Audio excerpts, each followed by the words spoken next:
Hey, welcome back to No Hype Beer Reviews. Unless it's your first time, then welcome. Please consider subscribing. If you do, hit the notification bell, get all the updates. That's it for today's video. So the 2022 Bourbon County lineup just dropped.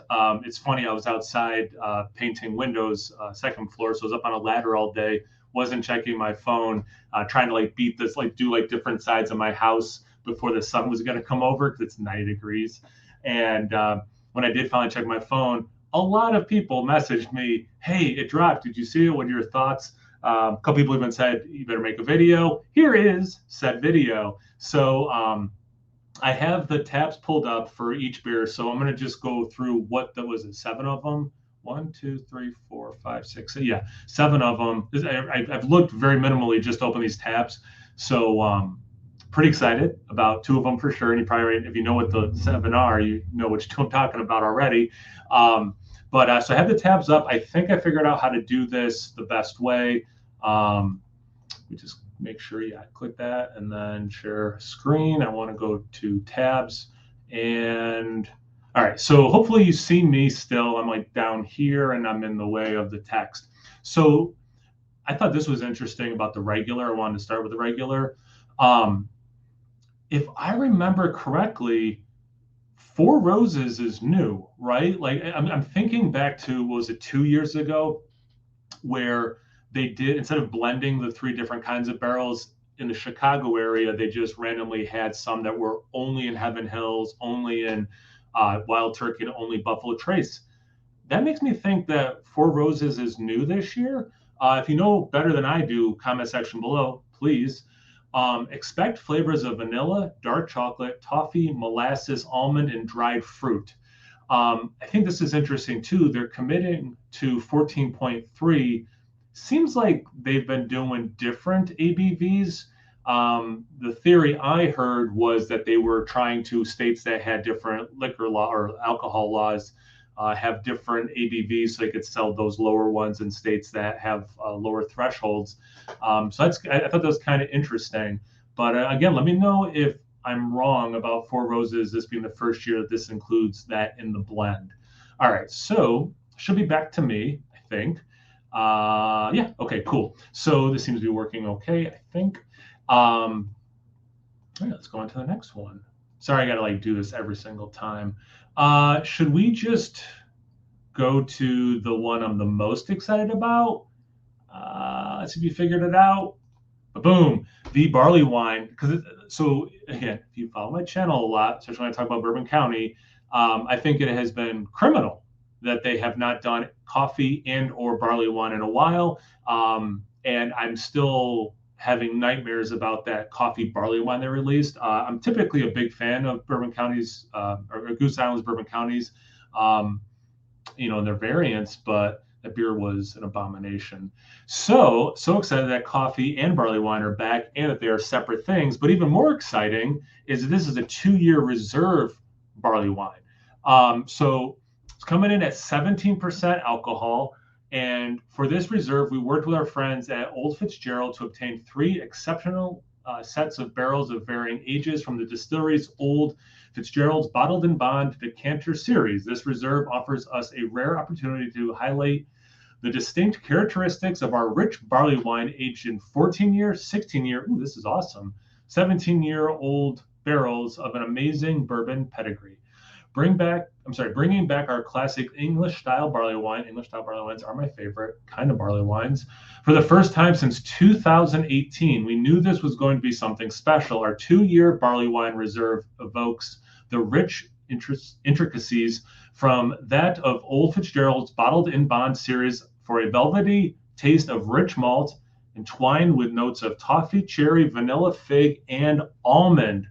Super stoked on that. Definitely gonna be looking for this green label. So, like I was saying, big fan of the barley wine. So glad it's back.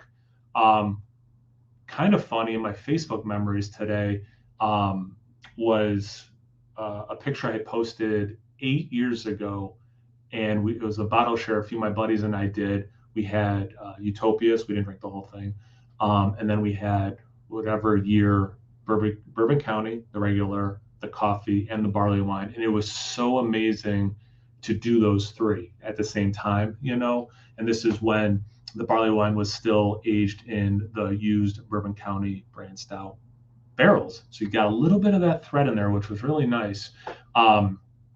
Yeah, so what a perfect foreshadowing for the day this was going to be released. All right, so I will go to the one I am the second most excited about. And I'd love to hear in the comment section what you're most excited about. If you have a ranking, I'm trying to go in my ranking. Although I'm mostly, other than the regular one, I haven't read the descriptions yet. I've only read what they are. So I might tweak this, but we'll see. So yeah, I mean, no surprise, obviously the coffee is my next one. So this one, they're not committing to an ABV, which I think is interesting. Let's see. I just want to know if they're going with intelligentsia again. Let's see, maybe I'll just start at the top. And I was trying not to have to read everything. 2010, we released this first ever Bourbon County Stout variant, and our Goose Island Bourbon County Coffee Stout has been a fan favorite ever since. Yes, it has. So why have you been depriving us of it for so long? Here we go. We brought back a coffee variant this year in partnership with our friends and neighbors, Intelligentsia Coffee. A huge fan that they're going with them again. That makes me really happy. Intelligentsia relies on Burundi for some of the cleanest, sweetest coffees in the world that ultimately complement the quality and tasting notes of Bourbon County Stout. I agree 100%. That's why I love it so much. This specific coffee blend combined with our Imperial Stout is called Tirahamwe, which means together. Oh, that's appropriate. And is a perfect tribute to all the hands that go into making it, from the female coffee farmers in Burundi that produced the blend to our friends at Intelligentsia, the first brand we worked with on a variant back in 2010. The result of this, am I in the way of people seeing this? The result of this togetherness is another exceptional coffee variant featuring rich chocolate, coffee, and caramel flavors that will appeal to coffee drinkers and beer lovers alike. Definitely going to be looking for this red one. Yeah, that sounds awesome. I mean, I love coffee. I love stouts. I love bourbon barrel aged stouts. I love all this stuff together. I love their past vintages of it. It is a no-brainer for me. Hope this is going smooth for people. It's not annoying.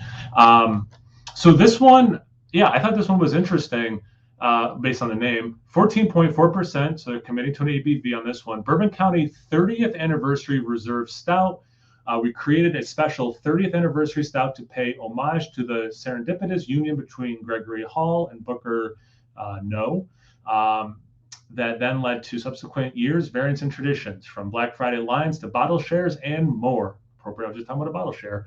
Going back to the inception of Bourbon County Stout, the 30th Anniversary Stout is aged from a blend of Jim Beam barrels, from their small batch bourbon collection barrels. Each of the remarkable bourbon barrels offer characteristics unique to each bourbon's distinct nuances.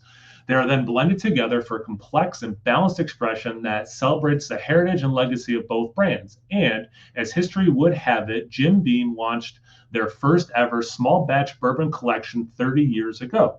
That's awesome, man. 30 years. Wow. This 30th Anniversary Reserve Stout is a culmination signifying the historical, groundbreaking shifts in both the bourbon and beer industries from two visionaries all those years ago. Both the concept of small batch bourbons and bourbon barrel aged beers have changed our respective drinking communities forever. And the 30th Anniversary Stout is a celebration of all the people that have enjoyed, worked on, and been a part of the Bourbon County Stout brand over the years. Expect notes of dark chocolate, vanilla, cherry, and almond. Sign me up. We're excited to raise a glass to this extraordinary 30-year-old history and craftsmanship. I think they'll have some 30th anniversary glasses. I will go on a limb and say I bet they will. All right, again, I'm going in order based on the titles, what I think I'm the most excited about to least excited about. This is one of my favorite things. I've had many Biscotti cookies. I've made Biscotti. That Biscotti, what is it, From Evil Twin Biscotti Break is delicious. It looks like they're not committing to an ABV. But yeah, I'm a huge Biscotti fan. So yeah, Biscotti Stout, sign me up. At Goose Island, we believe ideas and inspiration can come from anyone in the Goose family, and our Biscotti Stout is a perfect example that came from our very own HR team, inspired by the Italian dessert of their childhood. Well, I mean, and adulthood. It's good at any part of your your life. Come on, Jill Saron. Yes, I'm really bad at pronouncing things. People manager at Goose Island dreamed up this variant after grabbing a box of chocolate dipped biscotti from her cabinet. Working with the brewing team, Jill brought the flavor of life, to life with notes of anise, marzipan, cocoa, and butter toffee. Anise? I've heard it pronounced both ways. I am so excited for that. I'm a big black licorice fan, so like, star anise, I'm a big fan of marzipan, love. The biscotti enhances flavors already found in our Bourbon County. Yeah, I agree with that. There's definitely some, almond notes and, chocolate notes. Okay, yeah, toffee and caramel, I get it. And adds strong notes of nostalgia from your Italian grandma's kitchen. I'm a mutt, European mutt specifically, but I don't think I have an Italian in me, actually. One sip and you'll be reminded of Pizzelli cookies, Easter pan di yeah, here you go. Here's how I don't. You can tell I'm not Italian. I assume it's Italian word after what they just said. Pan di Pasqua, and of course almond biscotti. Hey, I know I pronounce those two words. Yeah, almond biscotti, big fan. When I make it, I like doing. Usually, it's always chocolate is the main for like the flour bread part, and then if I mix in things, it's gonna be chocolate chips is one of the things. Let's see. So this is. I wonder if people are gonna know which one I'm gonna put as last because we're down to two, and I only know one thing about the one, and that it has pineapple in it, and that's gonna be my last one. So I'm going to this Isaac Stout, Sir Isaac Stout. They're not committing to an ABV. Interesting. And again, I just know the title of this one. I don't know anything about it, but that pineapple and the prop I'll talk about when we get there. For years, brewers at Goose Island have brainstormed ways to incorporate figs. Ah, cool. Ooh. No, this does not change my order, but I am really excited to try this. And Bourbon County Stout, but faced a daunting task due to their subtle flavor. Interesting. I mean, if you eat a fig, I would argue it's not a subtle flavor, but maybe when you're brewing with it, it doesn't give out a lot. That's interesting. After fresh thinking from members of the Goose Island e-commerce team, Melissa Alleguez and Ryan Hubana, I'm sorry, I'm sure they're not going to watch this, but I apologize. Crafted, and yes, I am a teacher, so you can imagine me on the first day of school trying to pronounce everyone's names. Crafted a recipe inspired by Melissa's childhood memories of stealing fig cookies out of her grandma's cookie jar. I wonder if they were fig Newtons during her summers on Lake Michigan. And thus, the fig cookie and graham cracker inspired Sir Isaac Stout was created, highlighting the dried fried profiles extracted from the bourbon in the barrels. Our brewers used Black Mission figs, 10,000 pounds of them to be specific, to create this variant resulting in characteristics of dried fruit, honey, molasses, and citrus, all reminiscent of the classic fig cookies sold on shelves today. Just pausing for 1 second. I think I'm still more excited for the Biscotti, but this has me super stoked. Like, that sounds amazing. And the last one, and I'm not saying that this, I just know it has pineapple in it because when I did check my phone, the Nerd Sense guys had in our group chat, the three of us were like, the prop has pineapple. So I know the prop has pineapple. So let's see if that's the only thing it has. All right. So not committing to an ABV. 2022 Proprietors Bourbon County Brand Stout is inspired by a love for cocktails and the vibrant hospitality industry here in Chicago. So far, I'm on board. I like that. This recipe was dreamed up after two of our brewers, John and Paul, let's just do it that way, spent a night out in the town trying some of the best cocktails the city has to offer. That sounds like a fun night. The result is a brewer's take on a jungle bird cocktail that combines banana, coconut, lime, and a new ingredient for the Bourbon County Stout family, pineapple. So I know they've used banana. I'm loving banana in stouts, FYI, to the world. Coconut, obviously, I like, and I know they've used coconut. I'm Is lime new? I don't what I don't remember a lime Bourbon County one. If if you can think of it, let me know in the comment section below. And then pineapple, yeah, I can't think of a pineapple one. Um, oh, did the cola did the cola have lime? Was that one of the things? It had some sort of citrus in it. Anyway, if you know for sure, comment section below. Plus, it helps the algorithm if you comment. So there you go. Um, the flavors are innovative and fresh, but also share common expressions found in both bourbon and our original Bourbon County Stout, but bring out flavors unlike any other proprietors before. Proprietor Stout will bring Chicagoans down to the tropics this Bourbon County Stout season, a welcome escape from the Chicago cold. I have spent a little bit of time in Chicago in the winter, and it was pretty darn cold. And since I'm sweating sitting here because it's so hot outside, and I had to take the air conditioner out to paint the window, it's hot in this room. And the thought of a nice cold Chicago winter actually sounds really nice.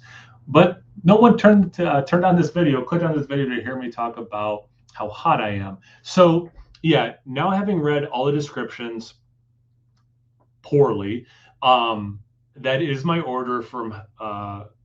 Well, I started with a Bourbon County regular, didn't I? My order is how I did it, except I'm going to put the regular Bourbon County. Actually, because the Four Roses thing, that's what's throwing me off. If that is a new barrel they're doing, that increases my interest in it. So right now I'm going to put it just above prop because maybe I'm wrong, but if it's where it goes. No, it doesn't matter. Four Roses or not before, it is going above prop. I'm not going to say when I try them all, that's where it's going to land. But in terms of how excited I am, that's where I'm putting it. And as we know, sometimes we get excited for these variants, and the regular one is the best one. But I'm going to I'm going to let the hype get to me and put it right above the prop. I just don't know how the pineapple is going to be. I don't know. Pineapple in a stout. Have I had that before? I don't know. Have you had it before? Comment section below. Let's get a conversation going. Once you're done doing that, make sure you check me out on Instagram and Untapped. It's No Hype Beer Reviews at both of those places. So always please like, comment, subscribe, and most importantly, let me know if this was awkward or if it made sense, and maybe I'll do this kind of video with other beer releases. Anyway, cheers.